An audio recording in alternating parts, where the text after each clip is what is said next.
Okay, so now we're going to look at a word problem, a new type of word problem that involves mean. They're going to give you an average, a mean, for a certain number of exams. So Nat's mean for the first 3 tests this quarter was 89. They don't tell you any of the individual scores. So I'm going to call them test 1, I'm going to put T1, test 2, and test 3. No idea what the scores were, but I know that the average was 89. So I know that when they added them, got some sum, and divided by 3, because there were 3 tests, the result was 89. So if he scores 86 on the next test, what will be his final average? So in this type of situation, what you want to do is you want to take the average that you know for the first 3 tests, and you want to work your way back to that sum. The way you do that is you go backwards. Instead of dividing, you multiply by 3. So you start by multiplying the average by 3, because there were 3 test scores. When you multiply 89 times 3, you get 267. So that tells you that the sum was 267. So now you add in the new test score, 267 plus the new test score of 86 is going to be 353. So that's our new sum, which we're going to divide by our new total frequency, which is 4, because you have 4 exams. And when you divide, you end up with the new average, 88.25. Okay? So you can't just add, like some kids try to add the 89 and the 86 and divide by 2. That doesn't work. That doesn't give you the same thing. And then finally, we're going to look at finding the measures of central tendency from a frequency table. So if you look at this frequency table over here, it's showing you the heights of basketball players.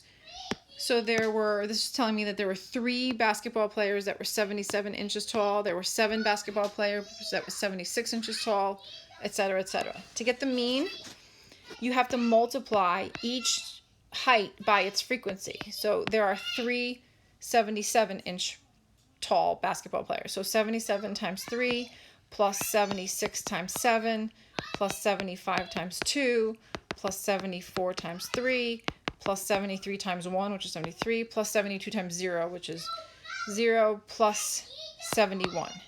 That entire sum has to get divided by the total frequency, which is, you have to add this column of frequencies. 7 plus 3 is 10, plus 2 is 12, plus 3 is 15, 16, 17. So there are 17 basketball players that this frequency table represents. If you divide that sum by 17, that'll give you the mean. I'm not going to go through what the final answer is. I'm just going through the process. Median. So median, I know you guys are used to like listing out and then crossing out your list from either end, but we're not going to do that. We're going to get used to not doing that. What we're going to do is, so we're not going to list them. What we're going to do is we're going to figure out the total frequency. There are 17,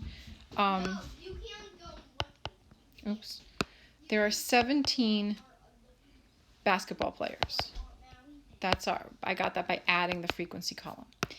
And you're going to figure out in your head, I'm going to draw a little visual. If you were to split those players, if you had them all lined up and you split them in half, you would have 8 players on one side and 8 players on the other side, because 8 plus 8 is 16, and there would be this one player in the middle. He would be the middle guy. He would be your median. So that's the 9th player. The 9th player is your, represents your median. So what you do is you add the frequencies. You go to the frequency column and you add. 3 plus 7 is 10. So right here, just between these two, I have 10 players. So the 9th player is the one I'm looking for. The 9th player would be in this group of 7 players that are 76 inches tall. So my median is 76. Okay? And I could have done it from the other side too. I'll do that in green. If I added up frequencies from the bottom up, 1 plus 0 is 1, plus 1 is 2, plus 3 is 5. So far I have 5 players that I've covered in the row. And then 5 plus 2 is 7. These are the first 7 players. I'm looking for the 9th player. The 9th player would be in here, because 9 plus 7 gets me past number 9. So the 9th player is still in this group of players that is 76 inches tall. Okay, if there are an even number of players, let's just say that there were 18 players. then your median, you'd break them up into groups of 9 players on each side, because 9 plus 9 is 18. And your median, your middle players, would be the 9th guy in this group and the 10th guy, which starts the next group. So the average of the 9th and 10th players' heights would represent your median. And finally, the mode is the one with the highest frequency. That's also the easiest to answer. I can see 7 is the highest value, the highest frequency, so 76 inches is the mode. All right, and we're going to go over this in class today. This is just for you to have if you want a video to go back to look at. All right, thanks.